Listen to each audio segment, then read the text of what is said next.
Olha, Karine, primeiro, os empresários resistem como sempre resistiram a qualquer direito de trabalhador. Aliás, os latifundiários do século XIX resistiram à Lei Áurea. Queriam, se dependesse deles, era escravidão até hoje. Quando Getúlio Vargas, em 1940, criou o salário mínimo, eles diziam que ia ser um caos, não é? Que as empresas iam embora do Brasil. Depois, em 42, criou a CLT com 13º, férias remuneradas, jornada de 8 horas. Disseram que, o Brasil ia acabar, as empresas iam embora, ia gerar desemprego, ia ser um tiro no pé do trabalhador. Sabe o que aconteceu, Karine? O que aconteceu é que de 1940 a 1980 o Brasil teve o maior ciclo de crescimento econômico da sua história. Nenhuma empresa foi embora, nenhum trabalhador ficou desempregado, muito pelo contrário. Então, assim, direito do trabalhador é um tema inegociável para o presidente Lula.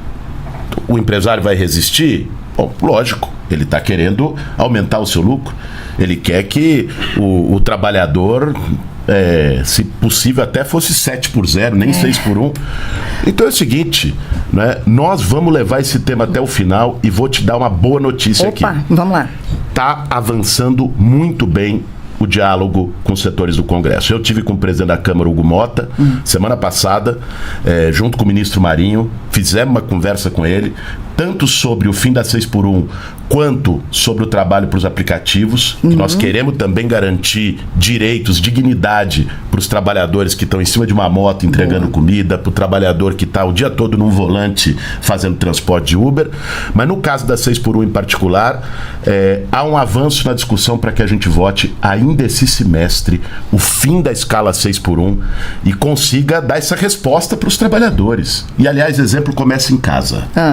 Lá no Palácio do Planalto, a Secretaria-Geral da Presidência da República fica no Palácio, né, num diálogo, e por determinação do presidente Lula, já no fim do ano passado, nós acabamos com a 6x1 no Palácio, né, todos os trabalhadores terceirizados que trabalhavam na limpeza, no cafezinho, né, na copa, todos esses trabalhadores, se reorganizou a jornada para que não se faça 6x1. Então, esse exemplo começou em casa e agora nós queremos que ele se estenda para todo o Brasil. Obrigado, Walter, pela sua pergunta. A proposta que nós estamos construindo, defendida pelo presidente Lula, pelo nosso governo, é a seguinte. O máximo de 5x2, 40 horas semanais. Hoje o máximo é 44 horas semanais. Nós queremos reduzir isso para 40 horas semanais sem redução de salário. Essa é a proposta que está sendo desenhada para todos os setores da economia no Brasil, por uma questão de dignidade dos trabalhadores. Qual é o argumento que quem critica isso bate? Mas vai diminuir a produtividade. Mas no Brasil a produtividade já é baixa e com isso você vai gerar um problema. Se você reduz jornada numa suposta baixa produtividade, o que acontece é que a economia não vai dar conta. O que acontece é que os empresários não vão ter condições de manter as suas empresas, vai perder a margem. Então, exatamente por isso, por essa pergunta do Walter, eu trouxe alguns dados e vou até pegar a colinha aqui para não ter chance de errar. Vamos lá. Porque senão vão para cima de mim depois. O ministro não falou a verdade. Então vamos lá. Países que reduziram a jornada de trabalho, não é? Islândia, em 2023, reduziu para 35 horas, cara. Não foi nem para 40. Com jornada 4x3. Sabe o que aconteceu? A economia da Islândia cresceu 5% e a produtividade do trabalho aumentou 1,5%. Estados Unidos. E olha os Estados Unidos, hein, que não pode ser acusado de comunista, né? Houve uma redução média de 35 minutos de trabalho por dia nos últimos 3 anos. Não foi uma lei. Isso aconteceu pela própria dinâmica do mercado. Naturalmente. Reduziu-se 35 minutos por dia de trabalho. Sabe o que aconteceu? Aumentou em média 2% da produtividade. Se você pegar o Japão, no caso da Microsoft, foi uma empresa. A Microsoft do Japão adotou a escala 4x3. Aumentou em 40% a produtividade individual do trabalhador na Microsoft. Tudo isso são dados públicos. Vocês podem pesquisar, né? No Brasil, houve um estudo da Fundação Getúlio Vargas, em 2024, envolvendo 19 empresas que reduziram a jornada de trabalho. Sabe qual foi o resultado? Em 72% dessas empresas houve aumento de receita. Em 44% dela houve aumento do cumprimento de prazo. E várias empresas individualmente já estão reduzindo. Vou aqui citar algumas delas. A Drogaria São Paulo, Pacheco, o Hotel Copacabana Palace, que foi até um debate, o Tangará em São Paulo, e tantas outras empresas que estão reduzindo mesmo sem a legislação. E por que aumenta a produtividade? Mas como é que você vai reduzir? Gente, pensa, o trabalhador está fatigado. 6 dias de trabalho, 1 de descanso. E às vezes esse 1, principalmente para as mulheres, nem de descanso é. É para fazer serviço de cuidado em casa, não é? É para poder resolver as pendências da semana dos filhos e por aí vai. Quando essa pessoa chega no trabalho, ela já está cansada. É por isso que tem tanto caso de burnout no Brasil e aumentou tanto no trabalho, né? De casos de você ter a saúde mental do trabalhador afetada. É depressão, é ansiedade, é estresse. Quando esse trabalhador ou trabalhadora está mais descansado, o resultado é que ele vai trabalhar melhor. Pensa, qualquer um se coloque na pele dessas pessoas. Se você tem um tempo de descanso maior, você vai trabalhar melhor, né? Então, por todas essas razões, o que a gente sustenta, e baseado em dados, não é baseado no blá blá blá. Baseado em dados, o que a gente sustenta é que o fim da escala 6x1 vai melhorar, inclusive, a produtividade do trabalho no Brasil, como aconteceu em outros lugares. Tios, obrigado por trazer essa questão, porque é uma questão também muito central do nosso trabalho. Como eu disse, também foi pauta nossa com o presidente da Câmara, Hugo Mota. Vamos ter uma nova reunião de trabalho na primeira semana de fevereiro com o presidente Hugo Mota, envolvendo o relator do projeto de lei na Câmara sobre direito, dignidade para os trabalhadores de aplicativo, agora para poder garantir o avanço e a votação desse projeto também. Quem é o relator, ministro? É o deputado Augusto Coutinho, do Republicanos de Pernambuco.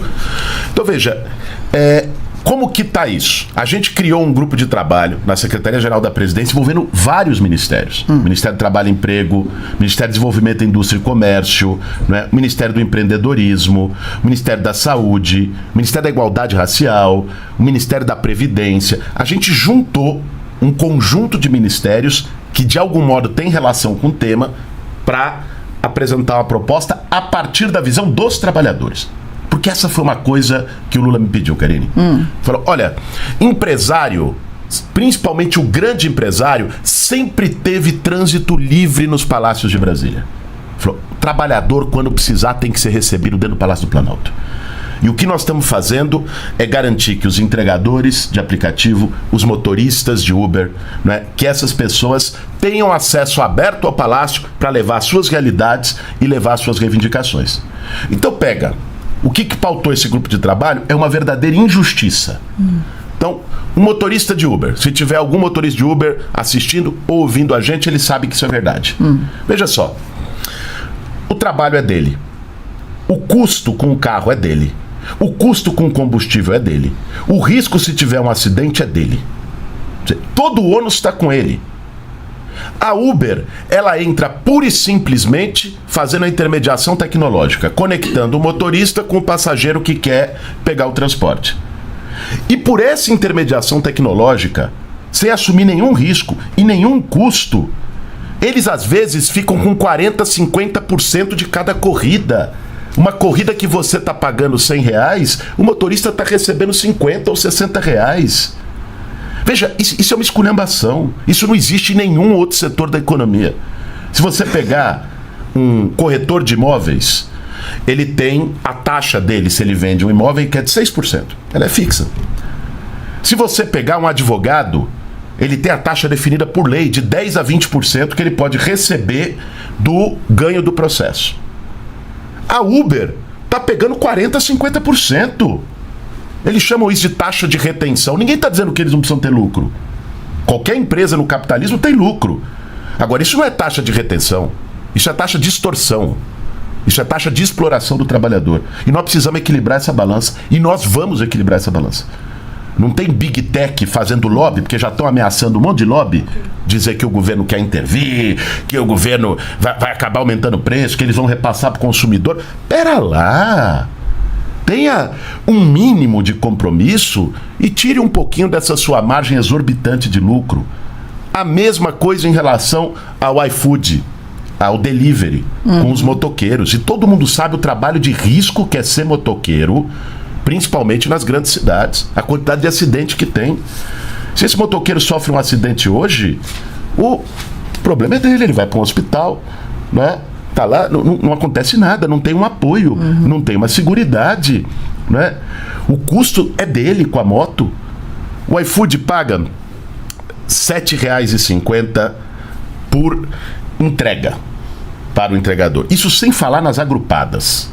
Eu não vou entrar nesse detalhe aqui, mas que eles acabam pagando até menos no fim do dia, né? Porque, por exemplo, se você pede um sanduíche aqui, Karine, alguém aqui no prédio do lado da EBC pede uma pizza e alguém no prédio do outro lado, né, pede uma refeição, o que o algoritmo do iFood faz? Manda o mesmo entregador para os três e ele vai receber os R$ 7,50 na primeira entrega para você, mas nas outras entregas, que eles chamam de agrupadas, ele vai receber R$ 2,50, sendo que as 3 pessoas pagaram taxa de entrega integral. E sem falar no que eles ganham dos restaurantes. Ou seja, cada restaurante, para estar no cardápio eletrônico do iFood, precisa pagar uma mensalidade e ainda é 25% de cada pedido. Vamos supor que você queira fazer uma festa com seu marido em casa, falou, vou fazer uma surpresa, vou pagar 250 conto num restaurante japonês. É um sushi, um sashimi. Você está pagando 250, o restaurante está recebendo 200. 50 fica pro iFood. Imagine isso na escala do Brasil. Então, olha o tamanho do lucro que essa turma está tendo. E não querem pagar uma remuneração decente e uma previdência para o entregador? Não. Nós vamos equilibrar essa balança. Essa é a determinação do presidente Lula. Estamos trabalhando no Congresso. Queremos votar isso esse ano para garantir que esse trabalhador seja respeitado. Logo mais vou estar aí com vocês, viu? Hoje estou indo para Macapá para um evento. Aí, ó, para pedir para a radiodifusora também cobrir lá, acompanhar o nosso evento, difundir aí no estado do Amapá. Ó, o que é essencial do ponto de vista do nosso governo são 4 pontos.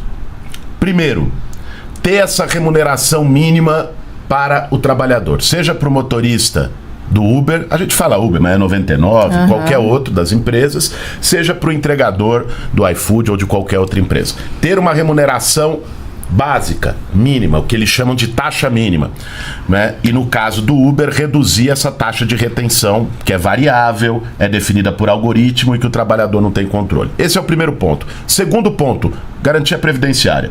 Isso está já no relatório do deputado Augusto Coutinho, né? É você ter uma garantia de que esse trabalhador, se tiver um acidente, ele vai ter um seguro, ele vai ter um auxílio-doença, né? Se depois, mais para frente, ele vai ter uma aposentadoria. E o modelo de previdência que está se construindo é um modelo muito favorável ao trabalhador, que é 20% de contribuição da empresa e apenas 5% de contribuição do trabalhador, e sobre o ganho real dele, tirando aí do ganho dele tudo que ele gasta com manutenção e tudo mais. Terceiro ponto que é essencial é ponto de apoio. O que é o ponto de apoio? Veja, esses trabalhadores estão em grandes cidades, principalmente, eles não têm onde carregar o celular, eles não têm onde usar o banheiro. Às vezes tem que ficar se humilhando para um comerciante lá num bar, num restaurante, para conseguir usar o banheiro lá. Eles não têm um lugar de parar para almoçar. Ou seja, esses pontos de apoio, de descanso, são responsabilidade das empresas. Elas têm que fazer isso, né? E esse é outro ponto que está no projeto de lei. E o quarto e último ponto que nós consideramos muito importante é que o algoritmo seja transparente. Porque hoje o trabalhador está dominado por esse algoritmo. Ninguém sabe qual é o critério da empresa, às vezes até de bloquear um trabalhador. E não pode ser assim. Um ponto, inclusive, que eu tenho crítica é o seguinte, Karine, é que no projeto, isso nós queremos dialogar com o relator, tá lá, assim, a exclusão de qualquer pessoa que eventualmente foi condenada por um crime e já pagou a sua pena. Podemos ter punição eterna? Se a pessoa foi condenada e pagou a sua pena e depois ela quer se ressocializar e conseguir um trabalho, né? Porra, ela tem que ter a oportunidade de poder reconstruir sua vida. Senão o que vai acontecer com essa pessoa? Vai acabar voltando pro crime, voltando a ser presa. Então, você tem que dar essa oportunidade, e muitas vezes esse trabalho por aplicativo é a oportunidade que a pessoa tem de reconstruir a sua vida e de fazer a ressocialização. Esses pontos são pontos-chave que a gente quer trabalhar com o relator, com os parlamentares, para garantir que sejam aprovados. Veja só, nós temos que construir um processo de transição. Aprovar um máximo de 5x2, ou seja, acabar com a escala 6x1, já é bastante difícil com o Congresso Nacional que a gente tem. Se a gente chega com a 4x3 de cara, não é, dificilmente a gente teria condições sequer de pautar o debate no Congresso Nacional. Por isso, o que o governo tem trabalhado é a perspectiva de um máximo de 5x2. As conquistas dos trabalhadores são assim.